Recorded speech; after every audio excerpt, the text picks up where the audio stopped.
సాయి కృపా దృష్టి కనుమా, నీ బిడ్డల పాలన కొనుమా. సాయి కృపా దృష్టి కనుమా, నీ బిడ్డల పాలన కొనుమా. నిందితి నీవే జగత్తునంతా, నువ్వు వినాంత మాయా. నిందితి నీవే జగత్తునంతా, నువ్వు వినాంత మాయా. సాయి కృపా దృష్టి కనుమా, నీ బిడ్డల పాలన కొనుమా. సాయి కృపా దృష్టి కనుమా, నీ బిడ్డల పాలన కొనుమా. నే ఒక అంధుని రంధిత బంధిని, ప్రభు దర్శనమే ఇమ్మా. శ్రీ సచ్చిదానంద సద్గురు సాయినాథ్ మహారాజ్ కే జై.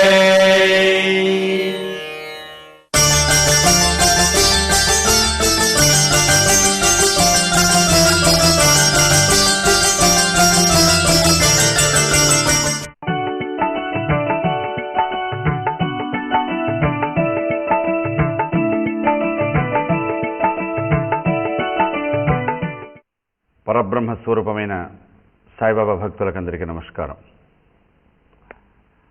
సచ్చరిత్రలో రుచికరమైనటువంటి అనేకమైనటువంటి కథలను చెబుతూ వాటి ద్వారా తాత్వికమైనటువంటి విషయాలను కూడా మనకు విషితపరుస్తూ భక్తుల మనస్సులో ఉండేటువంటి ఆలోచనలో మార్పు కలిగిస్తున్నటువంటి ఈ సచ్చరిత్రలో 30వ అధ్యాయంలో ఏ కథలను హేమాధిపంతు వ్రాశారో వాటి గురించి మనం ఇప్పుడు గుర్తు చేసుకుందాం. షిరిడీకి వచ్చి చాలామంది వేద పండితులండి. వాళ్ళ మంత్రమును చక్కగా ఉచ్చరిస్తూ గాయత్రి జపాన్ని చేస్తూ బాబా పాదాల దగ్గర చాలా ఆనందం పొందేవారు ఆ రోజుల్లో. ఎంతో పుణ్యం చేసుకుంటే కానీ అట్లాంటి మహాత్ముల యొక్క శక్తి ఉంటున్న మనకు అర్థం కాదు. కానీ ఆ పుణ్యమేమిటో పాపమేమిటో మేమేం చేసామో మాకు తెలియదు. కానీ మాకొక్కటే తెలుసు, అదేమిటంటే ఎవరైనా మనలను విడిచిపెడతారేమో కానీ, ఎవరైనా మమ్మల్ని విడిచిపెడతారేమో కానీ సాయిబాబా మాత్రం మమ్మల్ని విడిచిపెట్టాడు, అది మాత్రం మాకు తెలుసు అని హేమాధిపంత్ అన్నాడండి. ఇప్పటికి కూడా బాబా భక్తులు అదే అంటుంటారు. బంధువులు, స్నేహితులు ఎవరైనా ఏదో ఇష్టం లేనప్పుడు విడిచిపెట్టి వెళ్ళిపోతుంటారు. కానీ బాబాను మనం ఎన్నిసార్లు ఏ రకంగానైనా మాయలో పడి మర్చిపోయినా బాబా మాత్రం మనల్ని విడిచిపెట్టడం లేదు. ఇప్పుడు మనం ఏదైతే అనుభవిస్తున్నామో ఆ రకమైనటువంటి ఆ విషయాలను ఆ రోజులలో ఆ పరబ్రహ్మ స్వరూపమైనటువంటి సాయిబాబాను చూస్తూ హేమాధిపంత్ చెప్పిన మాటలు ఎంత నిజంగా ఉన్నాయో కాస్త గుర్తు చేసుకోండి. దయాసముద్రుడు, కరుణామయుడైనటువంటి సాయి, ఆయన కథలను మనం వినడం చాలా పుణ్యం చేసుకుంటే కానీ సాధ్యం కాదన్నారు. అట్లాంటి ఆ కథలలో ఒక అమృతతుల్యమైనటువంటి కథ వింటున్నంతసేపు మనస్సుకు చాలా ఆనందం కలిగిస్తూ చాలా ఆశ్చర్యంతో పాటు బాబా ఎంత దివ్య సంపన్నుడు ఆయన సర్వాంతర్యామి, ఆయన సర్వజ్ఞుడు. భక్తుల యొక్క మొక్కులను ఎట్లా తీరుస్తుంటాడు, వారు మొక్కుకున్నటువంటి మొక్కులను ఎలా తీరుస్తాడు, ఇలా చెబుతూ ఈ 30వ అధ్యాయంలో హేమాధిపంత్ అంటారు, స్వప్నములో కనిపించి బాబా యొక్క దర్శనానికి రమ్మని పిలవడంలో భక్తులు పొందినటువంటి అనుభవాలను తెలియచేయడం జరిగింది. కథలోకి వస్తున్నాను. అలా స్వప్నంలో కనిపించి బాబా దగ్గరికి వచ్చి బాబా దర్శనం చేసుకున్నటువంటి వాళ్ళల్లో కాకాది వైద్యాని వణి అనేటువంటి పుణ్యక్షేత్రంలో ఉండేటువంటి పురోహితుల గురించి, పంజాబ్లో ఉండేటువంటి రామ్లాల్ గురించి, అలాగే ఆ రామ్లాల్ అనేటువంటి వ్యక్తి సాయిబాబాను స్వప్నంలో చూచి ఆయన ఎక్కడుంటారో ఎలా ఉంటారో తెలియదు, ఒక ఫకీర్లాగా కనిపించారని అంతే. తర్వాత సాయంకాలం కాస్త బజారుకు వస్తే షాపులో పెట్టుకొని ఉన్నారట ఒక ఫోటో. ఆ ఫోటోను చూడంగానే ఏకాగ్రతగా అదే ఫోటో చూస్తే ఈ ఫోటో ఎవరిది, ఎక్కడుంటాడు ఈయన అని అడిగారట. ఈయన షిరిడీలో ఉంటారు, ఈయన పేరు సాయిబాబా అన్నారట. వచ్చారండి ఆ పంజాబ్ రామ్లాల్. చూడండి, కలలో కనిపించారు, షిరిడీకి వచ్చారు.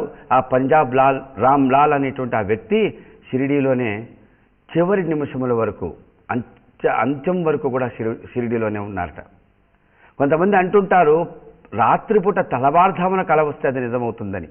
కానీ సాయిబాబా భక్తులకు ఎట్లాంటి అనుభవాలు కలుగుతున్నాయో, ఆ రోజుల్లో ఎలాంటి అనుభవాలు కలిగాయో హేమాధిపతి చెబుతూ, మధ్యాహ్నం పూట కుశాల్ చంద్ అనేటువంటి వ్యక్తి నిద్రపోతున్నాడు. బాబా కలలో కనిపించాట. రహతాలో ఉండేవారు. కనిపించి, ఏం కుశాల్, ఈ మధ్య రావడం లేదే షిరిడీకి అని అన్నారటండి. అంతే. అప్పుడు ఆ కుశాల్ చంద్ అనేటువంటి ఆ మార్వాడి వ్యక్తి బాబాతో కలలో అన్నారట, బాబా పెద్దవాడిని అయిపోయినాను, పిల్లవాళ్ళ మీద ఆధారపడవలసి వస్తున్నది, టాంగా కూడా లేదు అన్నాడటండి. అంతే. ఆ రకంగా అన్నాడు. కళ చెదిరిపోయింది. ఆ మధ్యాహ్నం ఆ రకంగా ఆ కళ వచ్చినప్పుడు వెంటనే కొడుకును పిలిచాడట. రేయ్, వెళ్ళి ఒక టాంగా తీసుకొని రారా, బాబా అడిగారు ఏ షిరిడీకి మధ్య రావడం లేదని, ఒక టాంగా తీసుకురా నాయన, వెళ్ళాలి షిరిడీకి అని కొడుకును పిలిచి పంపించాడండి. కొడుకు అట్లా బయటికి వెళ్తున్నాడట, ఇంటి బయటికి. అప్పుడే వచ్చేసాడండి. ఎవరు? హరి సీతారాం దీక్షిత్. వచ్చి ఆ కుశాల్ చంద్తో అన్నారట, ఏమిటి దీక్షిత్ గారు మీరు వచ్చారని కుశాల్ చంద్ అడిగితే, బాబా దగ్గర నుంచి ఇప్పుడే వస్తున్నాను, బాబా సేవ చేసుకుంటూ ఉన్నాను, బాబా అన్నారు హఠాత్తుగా, కాక నువ్వు వెళ్ళు, రహతాకు వెళ్ళు, కుశాల్ చంద్ కట టాంగా లేదట, ముసలివాడైపోయాడట, రాలేకపోతున్నాడట, పోయి టాంగా తీసుకొని పోయి ఆయన తీసుకొని రా, ఓసారి చూడాలని ఉంది ఆయన్ను అన్నారు. అయ్యా కుశాల్ చంద్ టాంగా తీసుకొని వచ్చాడన్నాడు దీక్షిత్ గారు. ఆ రకంగా భక్తులు వచ్చి బాబా దర్శనం చేసుకున్న దాంట్లో చాలా అద్భుతమైన కథ, అమృతతుల్యమైనటువంటి కథ ఒకటి ఉందండి. అష్టాదశ శక్తిపీఠాలలో ఒకటిగా ఉంది వణి అనేటువంటి ఊళ్ళో ఉన్నటువంటి అమ్మవారు సప్తశృంగి దేవత.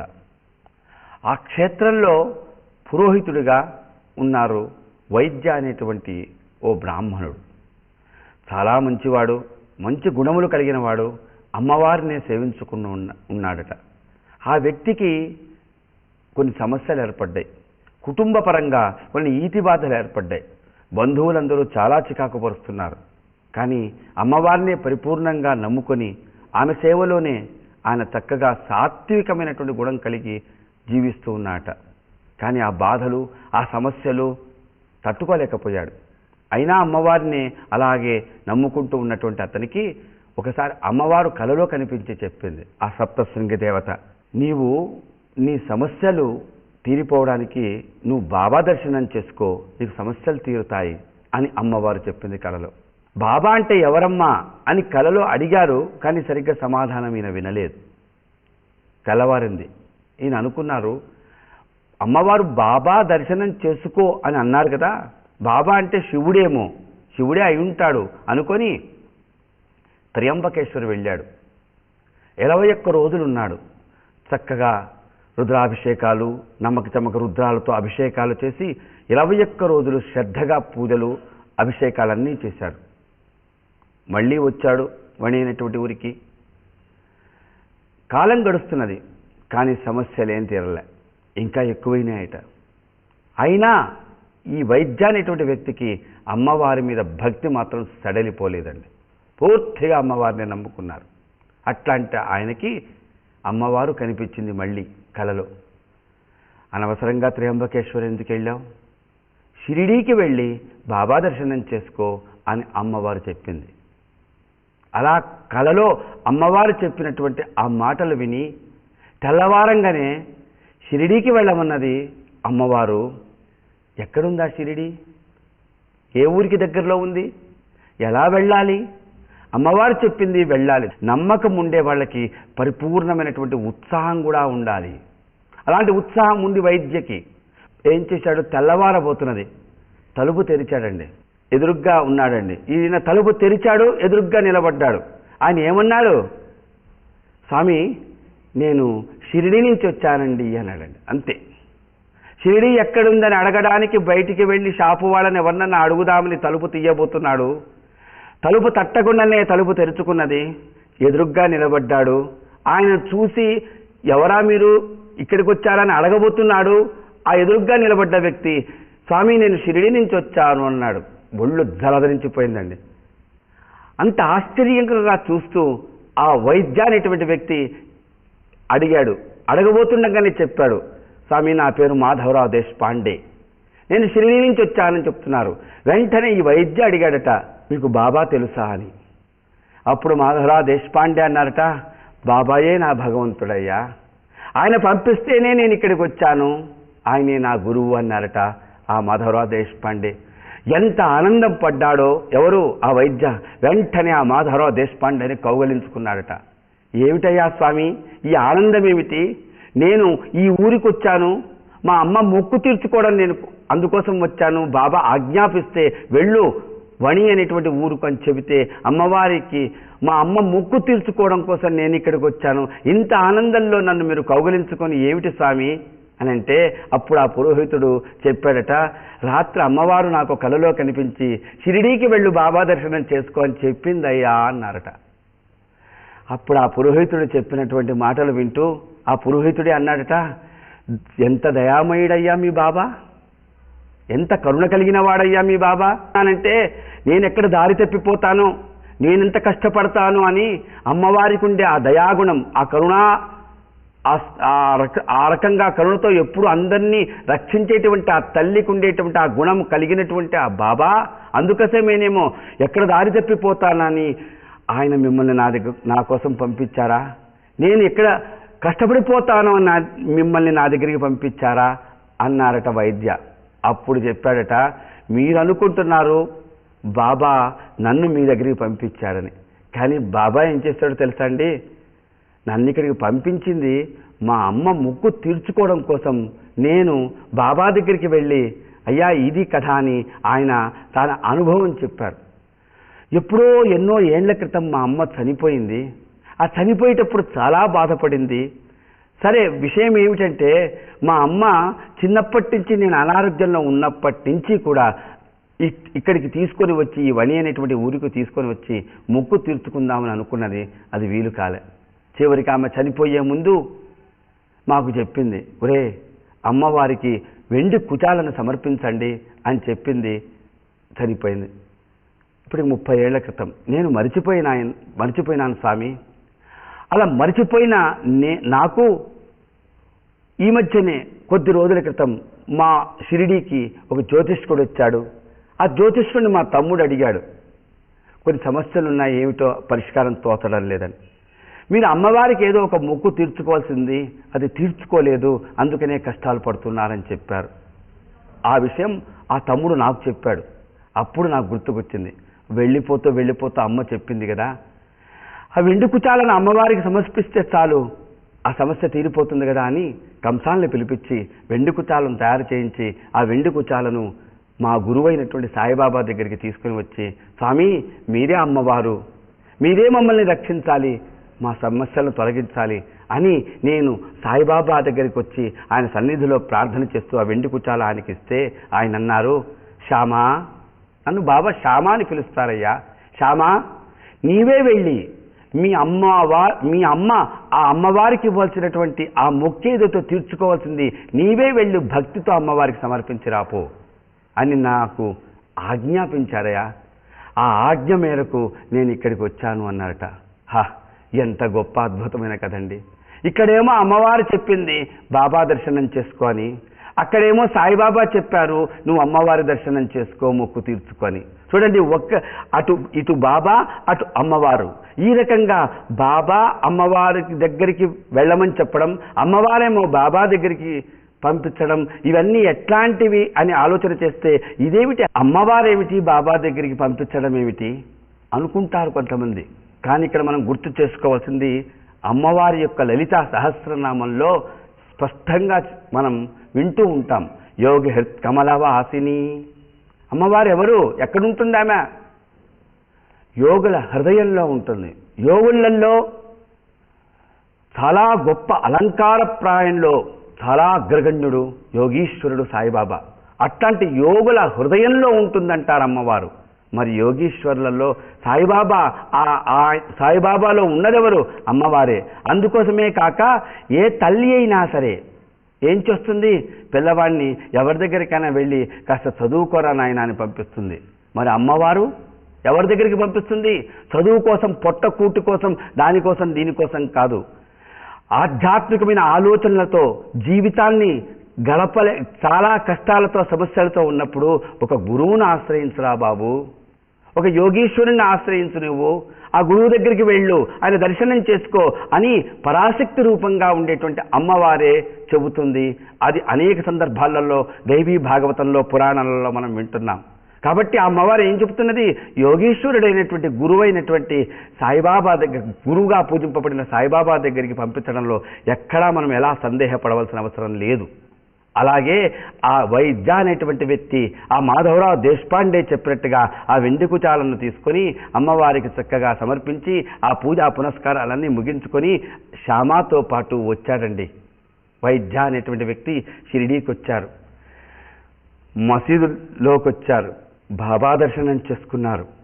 మనసులో ఆలోచన ఉన్నంతసేపు చాలా ఆనందంగా ఉంటుందండి చాలామందికి. కానీ ప్రత్యక్షంగా చూసినప్పుడు ఆలోచన మారిపోవచ్చు కూడా. కానీ కాకాజీ వైద్య అనేటువంటి వ్యక్తి వనిలో ఉన్నప్పుడు అమ్మవారు కనిపించి చెప్పి బాబా దర్శనం చేసుకో అన్నప్పటి నుంచి బాబా దర్శనం చేసుకున్నంతసేపు వరకు కూడా, బాబా దర్శనం చేసుకునేటప్పుడు కూడా ఆయనకు ఒకటే ధ్యాస, అమ్మవారి దర్శనం చేసుకోబోతున్నాను నేను. ఏ రూపంలో? సాయి రూపంలో, బాబా రూపంలో ఉన్నటువంటి అమ్మవారిని దర్శించుకోబోతున్నాను. అదే ధ్యాస, అదే దృష్టి. వచ్చాడండి, అలా చూస్తూ నిలబడ్డాట. అందుకనే జగన్మాత పరాశక్తి, ఆ తల్లిని చూడ్డానికి ఈ కళ్ళు చాలవండి. దివ్యమైనటువంటి తేజస్సు. అలా చూస్తూ చూస్తూ పరమహంసలాగా కొంతమంది యోగీశ్వరులు వాళ్ళ చూడగలుగుతారు. అందరికీ అది సామాన్యమా? భక్తుడైనటువంటి వైద్య అలా చూస్తూ నిలబడ్డాడట 15 నిమిషాలు. మాట్లాడలేదండి. బాబా కూడా ఏమీ మాట్లాడలేదు వైద్యతో. 15 నిమిషాల తర్వాత బాబా వచ్చి, కాకా అన్నారటండి, నీకోసం నేను శ్యామాను పంపించాను కాకా, ఏమన్నా నీకు కష్టమైందా అని అన్నారటండి. పులకించిపోయాడట, ఆనందపడ్డాడట. బాబా, నువ్వు సాక్షాత్ మా అమ్మవు, ఆ తల్లివి నువ్వు. ఎంత చక్కగా నాకు ఈ అనుగ్రహాన్ని ప్రసాదిస్తున్నావు స్వామి, ఎంత చక్కగా నువ్వు నన్ను పిలుస్తున్నావు. చాలు స్వామి, నాకు ఆ అమ్మవారి యొక్క అనుగ్రహాన్ని ఈ రూపంలో కలిగి ఎంతో ఆనందంగా ఉందన్న ఆ వైద్య 15 రోజులు షిరిడీలో ఉన్నాట. బాబా దర్శనం చేసుకుంటూ బాబాలో ఉండేటువంటి ఆ పరాశక్తి రూపం, ఆ శక్తి పీఠంలో వైద్య ఎవరినైతే ఉపాసిస్తున్నాడో ఆ అమ్మవారిని చూసుకుంటూ ఆయనకు పూజలు చేస్తూ గురుసేవ చేసుకుంటూ ఉండి ఆ తర్వాత ఇంటికి వెళ్ళి సుఖంగా, హాయిగా, ఆనందంగా జీవితాన్ని గడిపేసట. సమస్యలన్నీ తీరిపోయినాయట. ఎంత చక్కటి కథండి, అమృతమండి ఇది నిజంగా. సందేహము, తర్కం చేసేవాళ్ళు ఈ కథలు విని ప్రయోజనం లేదు. అందుకని ఎక్కడైనా, ఎప్పుడైనా యోగుల విషయంలో కానీ, గురువుల విషయంలో కానీ తర్కము, వాదన పనికిరాదు. ఇదేమిటి, అమ్మవారిని ఉపాసించేవారు బాబా పైన ఎలా మసీదులో ఉండేటువంటి ఫకీరుగా ఉండేటువంటి ఆయన అమ్మవారా, ఆయనకు పూజ చేయడమా బ్రాహ్మణుడు వెళ్ళి అని వాదన చేసి పాండిత్యంతో, తెలివితేటలతో ఆలోచించే వాళ్ళకి కథలు చెప్పినా దండగేనండి. ఒకటే, మనకు ఆ రకమైనటువంటి యోగ్యత ప్రాప్తం ఉండాలండి. ఎందుకంటే తర్వాత అధ్యాయాలలో మనం గుర్తు చేసుకుంటున్నాం, వాసుదేవానంద సరస్వతి స్వామి అంత గొప్ప ఆచార సంపన్నుడైనటువంటి ఋషి లాంటి వ్యక్తులు ఉండారండి. ఆయనే చెప్పారు, అన్నయ్యకు నా నమస్కారములని. అనేక మంది యోగులు చాలా చాలా గొప్ప గొప్ప శక్తి సామర్థ్యములు కలిగినటువంటి వారు బాబాకు ఉండేటువంటి శక్తి ఏమిటో తెలుసుకోగలిగారు. ఏదేదో మిడిమిడి జ్ఞానంతో అమ్మవారి ఉపాసకులేమిటి, బాబా దగ్గరికి అనేటువంటిది చాలా పొరపాటైనటువంటి ఆలోచన. బాబా దయగలిగినటువంటి తల్లియే. అందుకోసమే ఆయన ఉన్నటువంటి స్థలాన్ని గురించి ఆయన చెప్పారు, ఇది తల్లి ఒడి లాంటిదని. తల్లి ఒడిలో కూర్చుంటే ఎంత నిర్భయంగా, ఎంత ఆనందంగా, ఎంత హాయిగా ఉంటుందో అలా ఎక్కడ మీరు బాబాను గురించి స్మరించుకుంటే అదే ద్వారకామాయి, ఎక్కడ సచ్చరిత్ర పారాయణం జరిగితే అదే ద్వారకామాయి. ఆ ద్వారకామాయి ఎలాంటిది? నిశ్చలంగా, ఆనందంగా, నిశ్చింతగా నీకు ఆత్మ సాక్షాత్కారం కలిగించేటువంటి స్థానం. కాబట్టి ద్వారకామాయే అమ్మ అని చెప్పినటువంటి, ఇది ద్వారకా మా అమ్మ అని చెప్తున్నటువంటి సాయి యొక్క ఆ అనుగ్రహం ఎలా ఆయన పొందాడో ఆ విషయాన్నే గుర్తు చేస్తూ ఈ అధ్యాయాన్ని, ఈ 30వ అధ్యాయాన్ని పారాయణంగా మనం వింటూ చక్కటి అవకాశం అండి. చక్కగా విన్నారు మీరు.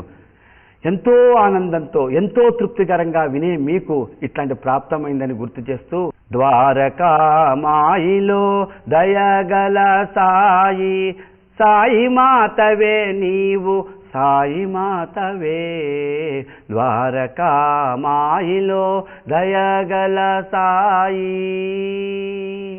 అన్నదానమే చేసి అన్నపూర్ణవైనావు, ధునిలో విభూతినిచ్చి అష్టలక్ష్మివైనావు, ధునిలో విభూతినిచ్చి అష్టలక్ష్మివైనావు, ద్వారకామాయిలో దయగల సాయి, సాయి మాతవే నీవు సాయి మాతవే, ద్వారకామాయిలో దయగల సాయి.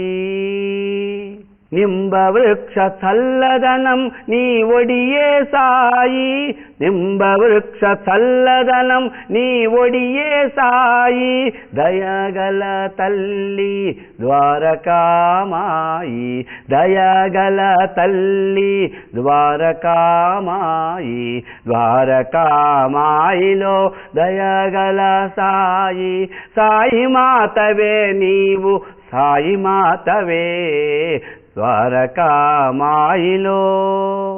సప్తశృంగి నీవే సద్గురువు నీవే, సప్తశృంగి నీవే సద్గురువు నీవే, నీ బిడ్డలకేమి భయము లేదు సాయి, ద్వారకామాయిలో.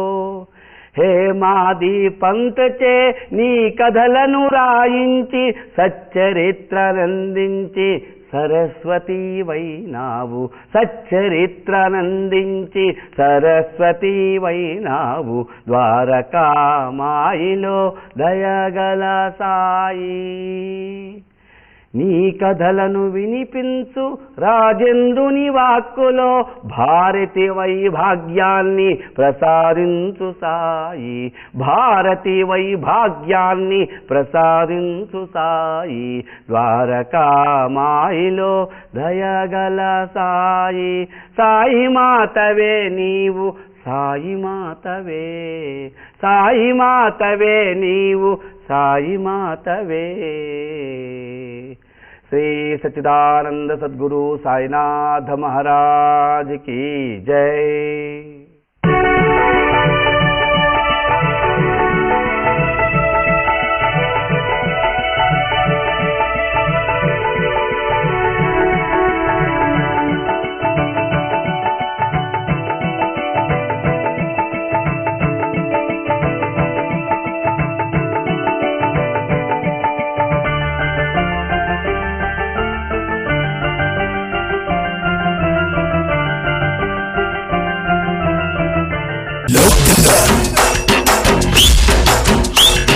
Local